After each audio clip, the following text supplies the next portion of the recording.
మాస్టర్తో మాటామంతి కార్యక్రమానికి స్వాగతం. నేను మీ మాస్టర్ దుర్గా ప్రసాద్. ఈరోజు మనతో పాటు అప్పసాని రాజేష్ గారు ఉన్నారు. సార్ నమస్కారం. సార్ నమస్కారం అండి. సార్ రాజకీయం తెలుసండి అందరికీను, కానీ రాజకీయం ఏంటి అండి? కొత్తగా రాజకీయం ఒకటి వచ్చింది. అంతకుముందు కోడికత్తి కేసు విన్నాము, ఇది రాజకీయం ఏంటండి? అసలు ఏంటి అప్పసాని రాజేష్ గారు, ఎలా చూస్తారు ఏంటి? మనం దాదాపుగా మీరైనా నేనైనా వీళ్ళైనా అందరు కూడా ఏదో ఒక స్టేజ్లో వైకుంఠపాళి ఆడే ఉంటాం. అవునండి. వైకుంఠపాళి మనం ఆ గెలుపు స్ట్రీక్లో ఉన్నప్పుడు మనకి ఏ అంకె పడినా మనకి నిత్యంలో వస్తాయి. అవునండి. మనకి పరిస్థితులు వికటిస్తున్నాయి అనుకున్నప్పుడు ఏ అంకె పడినా మనకి పాములే తగులుతాయి. 2019లో జగన్మోహన్ రెడ్డి గారు ఆ రోజు ప్రధాన ప్రతిపక్ష నాయకుడిగా ఆయన వ్యూహాలు, ఆయన ప్రచారం, ఆయన ఆనాటి ప్రభుత్వం మీద చేసిన ఆరోపణలు, ఆయన చేసిన వాగ్దానాలు ఇవన్నీ ప్రజలను ఆయనకి చేరువ చేసి ఆయన కూడా ఊహించిన స్థాయిలో అధికారం దక్కిందండి. అదే వ్యూహాలు, అవే నాటకీయత ప్రతి సందర్భంలో కూడా రక్తి కట్టించాలి అని అంటే రక్తి కట్టదు, పైగా వికటిస్తుంది, ఏవగింపుకు దారితీస్తుంది. 2019లో ఆ రోజు జగన్మోహన్ రెడ్డి గారు ప్రతి అంశాన్ని తనకు అనుకూలంగా మలుచుకోగలిగారు. ఆ రోజు ఆనాటి ప్రభుత్వం అది ఏ ఆరోపణ చేసినా 6 లక్షల కోట్ల అవినీతి జరిగిందన్న ప్రజలు నమ్మారు.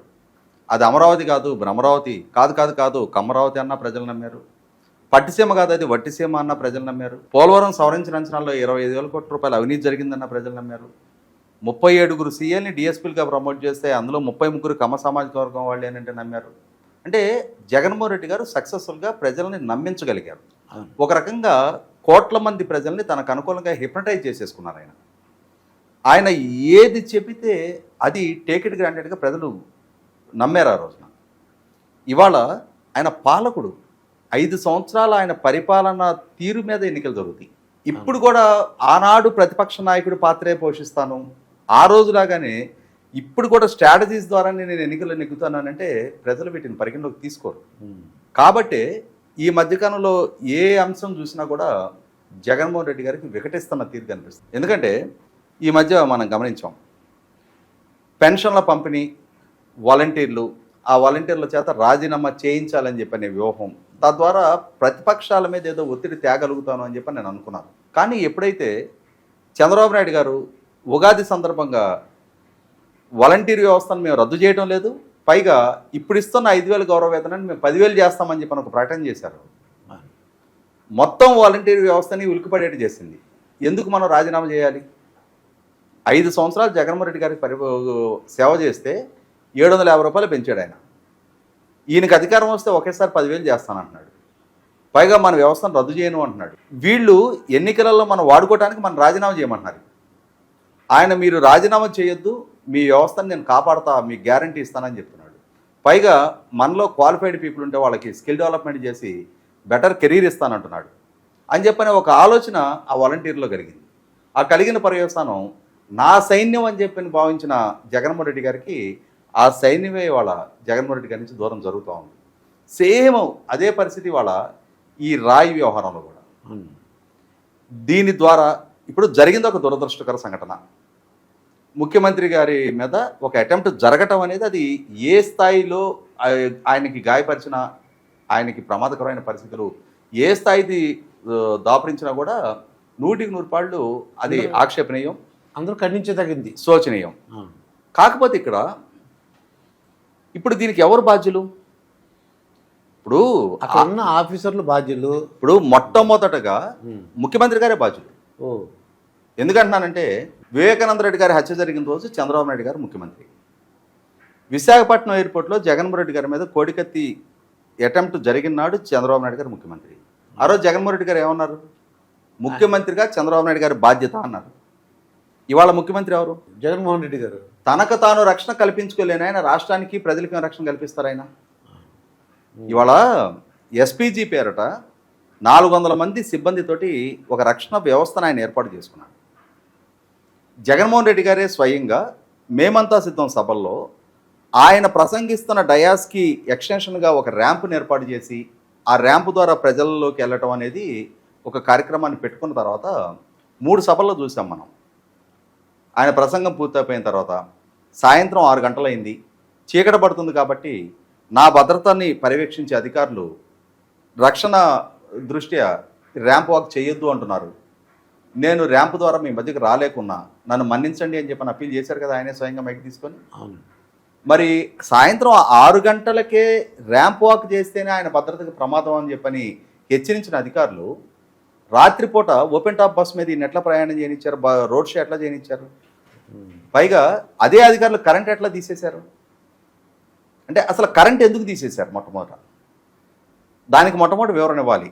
ఏం చెప్తున్నాడు కాంతిరాణి టాటా నిన్న? ఆయన హైట్గా ఉన్న బస్సు మీద నిలబడి ప్రయాణం చేస్తున్నారు కాబట్టి ఈ సర్వీస్ వైర్లు లాంటివి ఆయనకి ఇబ్బందికరంగా మారతాయి కాబట్టి తీసేసామంటున్నాడు. మీరు ఆయన హైట్ బస్సు మీద ప్రయాణం చేయటం వల్ల ప్రమాదకర పరిస్థితులు ఎదురవుతాయి అనుకుంటే కురసగా ఉన్న బస్సు మీద ప్రయాణం చేయించండి. కరెంటు ఉండగా లైట్ వెలుగులో ఆయన ప్రయాణం చేయాలి ఆయన భద్రత దృష్ట్యా. మీరు చీకట్లో ముఖ్యమంత్రిని ప్రయాణం చేయిస్తారా? ఇప్పుడు బస్సు మార్చుకుంటే అయిపోద్ది, దాని బదులు ఒక వ్యాన్ మీద ప్రయాణం చేస్తే అయిపోద్ది. దానికోసం కరెంటు తీసేశారు. రెండోది, ఈ భద్రతా దళాలు ఏం చేస్తున్నాయి?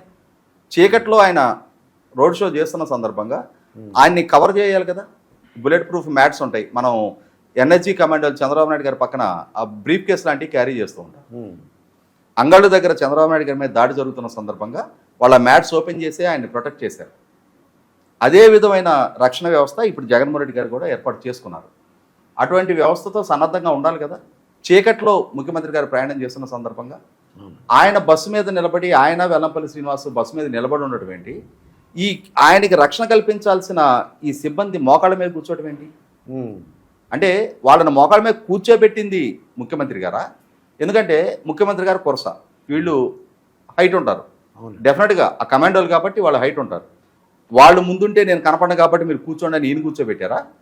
లేదు, ముఖ్యమంత్రి గారి భద్రత గాలి కుదిలేసి ఆయన పొలిటికల్ ఎజెండా అమలుపరుచుకుంటుంటే వీళ్ళు మోకాళ్ళ మీద కూర్చున్నారా?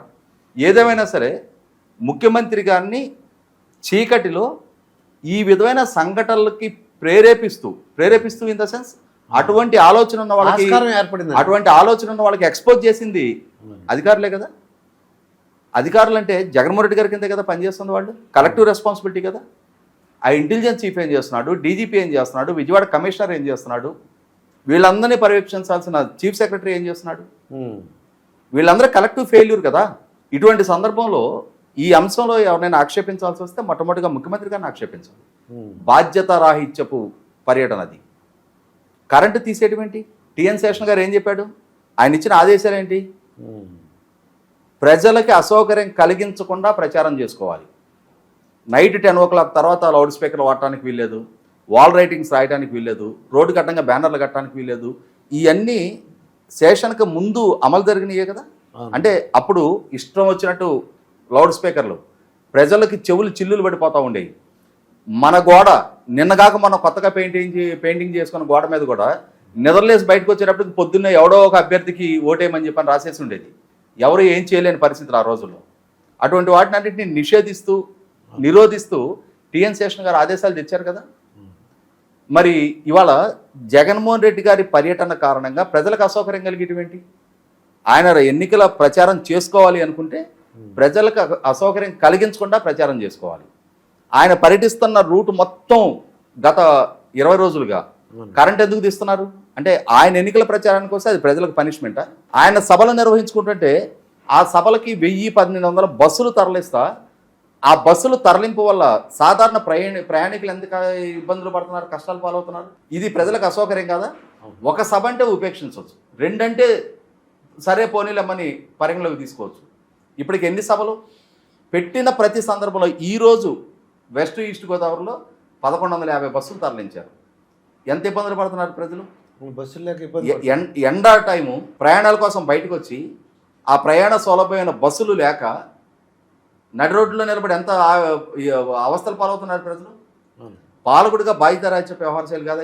100% ఎన్నికల సంఘం మరింత క్రియాశీలకంగా వ్యవహరించి తీరాలి. ప్రజలకు ఈ విధమైన అసౌకర్యం కలిగిస్తున్నందుకు ముఖ్యమంత్రిగా జగన్మోహన్ రెడ్డి గారు బాధ్యులు.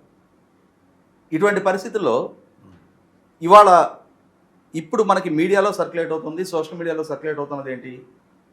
అక్కడ అజిత్ సింగ్ నగర్లోని వడ్డెర కాలనీకి సంబంధించి 5 కుర్రాళ్ళని అదుపులోకి తీసుకున్నారు. అంటే అక్కడ స్థానికంగా ఉన్న ప్రజలు అందించిన వీడియో ఫుటేజ్ ఆధారంగా ఒక 5 అనుమానితులను అదుపులోకి తీసుకున్నారు. మనకు నిర్ధారణ అవుతున్నది ఏంటి అంటే పోలీసులు ఇంకా అధికారికంగా ప్రకటన చేయలేదు, కానీ సతీషు, దుర్గా, చిన్న, ఆకాష్, సంతోష్ అని చెప్పని 5 కుర్రాళ్ళని అదుపులోకి తీసుకున్నారు. ఆ సతీష్ అనే కుర్రాడు చెప్పింది ఏంటి, మాకు క్వార్టర్ బాటిల్ 350 రూపాయలు ఇస్తానని చెప్పని తీసుకొచ్చారు. క్వార్టర్ బాటిల్ చేతిలో పెట్టి 350 రూపాయలు ఎగ్గొట్టారు. ఆ కడుపు మంటతో మేము వేసాం ఈ రాయి అని చెప్పని అతను చెప్పినట్టుగా మీడియాలో సర్క్యులేట్ అవుతుంది. పోలీసులు ఇంకైతే అధికారికంగా ధృవీకరించలేదు, కానీ ఒకవేళ అదే నిజమైతే ఇప్పుడు గత 3 రోజులుగా ప్రతిపక్ష పార్టీ మీద చేస్తున్న విమర్శలు, చంద్రబాబు నాయుడు గారికి ఆపాదించి చేసిన దుష్ప్రచారం, విష ప్రచారం, సాక్షి మీడియా ద్వారా విషం గక్కారు. దీనికి ఏ నైతిక బాధ్యత తీసుకుంటారు? ఇవాళ వాళ్ళ స్థానిక నాయకులు చేసిన తప్పు పర్యవసానం వాళ్ళు తరలించుకొచ్చిన ప్రజలు చేస్తే దీనికి మరి ఈ విష ప్రచారం చేసిన దానికి ఏం జవాబుదారితనం తీసుకుంటారు? ముఖ్యమంత్రి హోదాలో ఉన్న జగన్మోహన్ రెడ్డి గారి దగ్గర నుంచి వాళ్ళ దిగువ స్థాయి సోషల్ మీడియా కార్యకర్త దాకా చేసిన విష ప్రచారం రాష్ట్రం మొత్తానికి ఏదో ఆపద ముంచుకొచ్చేసింది అని చెప్పని గగ్గోలు పెట్టి ఆక్రందనలో ఆర్తనాదాలు, అయ్యో జగన్మోహన్ రెడ్డి గారికి ప్రాణానికి ముప్పు వచ్చింది, మాటు వేసి మట్టు పెట్టే ప్రయత్నం చేశారు అని చెప్పని సాక్షిలో బ్యానర్ ఐటమ్లు రాశారు. హత్యాయత్నం చేశారు, పదునైన వస్తువుతో దాడి చేశారు, చంద్రబాబు నాయుడు గారు లోకేష్ కుట్రతో జరిగింది ఇది అని చెప్పని డైరెక్ట్గా పేర్లు పెట్టి రాశారు. నారాసురుడిది రక్త చరిత్రే అని చెప్పని మరొకసారి నేను ఇంకొక విషపు ప్రచారం చేస్తా ఆర్టికల్స్ రాశారు. ఏం బాధ్యత తీసుకుంటారు? ఎవరు సాక్షి యజమాని? జగన్మోహన్ రెడ్డి గారు సత్యమణి. అంటే ఈ విధమైన వ్యక్తిత్వ హన్నాలకి పాల్పడుతున్నప్పుడు కోడ్ ఆఫ్ కండక్ట్ వర్తించదా? ఈ విధమైన విష ప్రచారం చేయడానికి వాళ్ళకి అనుమతి ఉందా? అంటే ప్రతి సందర్భంలో ప్రతి ఇష్యూని పొలిటికలైజ్ చేసి దాని ద్వారా మైలేజ్ తెచ్చుకోవాలి అనుకుంటే వికటిస్తుంది. అది ఎల్లవెళ్ళలో సాధ్యం కాదు, అది వర్కౌట్ అవుతుంది. మీరేం చదివారో నాకు తెలియదు, కానీ నేను బీకామ్లో మాకు ఎకనామిక్స్ సబ్జెక్ట్లో law of diminishing marginal utility అని చెప్పని ఒక చాప్టర్ ఉండేది. ఓకే, దాంట్లో ఏంటి అంటే మీకు యాపిల్ తినాలి అనేది ఒక కోరిక ఉంది. ఒక యాపిల్ కొనుక్కొని తిన్నారు మీరు. ఆ యాపిల్ తినాలనే మీ కోరికని ఆ యాపిల్ తినడం ద్వారా మీరు పొందే తృప్తిని కొన్ని యూనిట్స్ ద్వారా కొలవగలిగామనుకోండి. మీరు ఒక యాపిల్ తిన్నప్పుడు మీకు ఆ సాటిస్ఫాక్షన్ లెవెల్స్ని కొన్ని యూనిట్స్ ద్వారా మెజర్ చేసే వెసులుబాటు ఉంటే మెజర్ చేశారు. ఒక 5 యూనిట్స్ సాటిస్ఫాక్షన్ మీకు దక్కింది. మీరు నెక్స్ట్ ఇంకొక యాపిల్ తిన్నారు. మొదటి యాపిల్ తిన్నప్పుడు ఉన్నంతటి సాటిస్ఫాక్షన్ లెవెల్ రెండో యాపిల్కి రాదు, 4 యూనిట్లే వస్తుంది. ఒక సర్టెన్ లెవెల్ తర్వాత యాపిల్ అంటే వెగట పుట్టుద్ది, అసహ్యం వేస్తుంది, వామిటింగ్ సెన్సేషన్ వస్తుంది. అదే పనికి తినటం మొదలు పెట్టారంటే దీన్నే మనకి తెలుగులో తినంగా గారెలు కూడా చేదవుతాయి అంటారు. ఇవాళ ఇటువంటి చౌకబారు చిల్లర స్ట్రాటజీస్ మూలన ప్రతి అంశాన్ని రాజకీయంగా పబ్బం గడుపుకోవాలి అని చెప్పని చేసే ప్రయత్నాల పర్యవసానం అతి సర్వత్ర వర్జయత్ అని చెప్పని ఇవాళ జగన్మోహన్ రెడ్డి గారి ఈ వ్యూహాలు ఆయనకే వికటిస్తూ ఉన్నాయి. ఎందుకంటే ఆయన పాలకుడు, ఆయన పాలనా దక్షత మీద, ఆయన పాలన 2019 ఎన్నికలకు ముందు చేసిన వాగ్దానాలు ఏ స్థాయిలో నెరవేర్చాడు, రాష్ట్రాన్ని తమ జీవితాల్ని ఏ స్థాయిలో స్థిరపరిచారు, ఎంత స్థాయిలో జీవన ప్రమాణాలు పెరిగినాయి, వీటి ప్రాతిపదికగా ప్రజలు ఆలోచించారు. ఎంత స్థాయిలో పెట్టుబడులు రప్పించారు, ఎంతటి స్థాయిలో ఉపాధి కల్పన జరిగింది, ఎంతటి స్థాయిలో ప్రభుత్వానికి సంపద సృష్టి జరిగింది, ఎంతటి స్థాయిలో ఆస్తుల విలువ పెరిగింది, ఎంతటి స్థాయిలో శాంతి పద్ధతులు కాపాడబడుతున్నాయి, ఎంతటి స్థాయిలో సివిక్ కమ్యూనిటీస్ ప్రొవైడ్ చేశారు, road infrastructure, power, uninterrupted power, ఇట్లాంటివి చౌకగా పవర్ అందుతుందా లేదా? అదే సందర్భంలో రాజధాని నిర్మాణం, ఇరిగేషన్ ప్రాజెక్టులు లాంటి వాగ్దానాలు నెరవేరినాయా లేదా? వీటన్నిటి ప్రాతిపదికగా నిర్ణయం చేస్తారు తప్ప ప్రతిపక్ష నాయకుడుగా ఉన్న రోజుల్లో లాగానే అదే ప్రయత్నాలు, అదే పిల్లి మొక్కలు, అవే కుప్పిగంతులు అన్ని సందర్భాల్లో పనిచేయవు, వికటిస్తుంది. ఆ వికటించిన రోజున ఖచ్చితంగా ప్రజల నుంచి వ్యతిరేక ఫలితాలు చవిచూడాల్సి వస్తుంది. అదే పరిస్థితి వాళ్ళ వైసీపీకి ఎదురవుతా ఉంది. అందుకే అది ప్రజల్లో కూడా ఏహీభావం ఏర్పడింది, కొద్దిగా తిరుగుబాటుతనం వచ్చిందండి కొంచెం. అవును, ఇదండి అప్పసాని రాజేష్ గారితో జరిగిన ఇంటర్వ్యూ. మరొక ఇంటర్వ్యూతో మీ ముందుంటాను. మీ మాస్టర్ దుర్గా.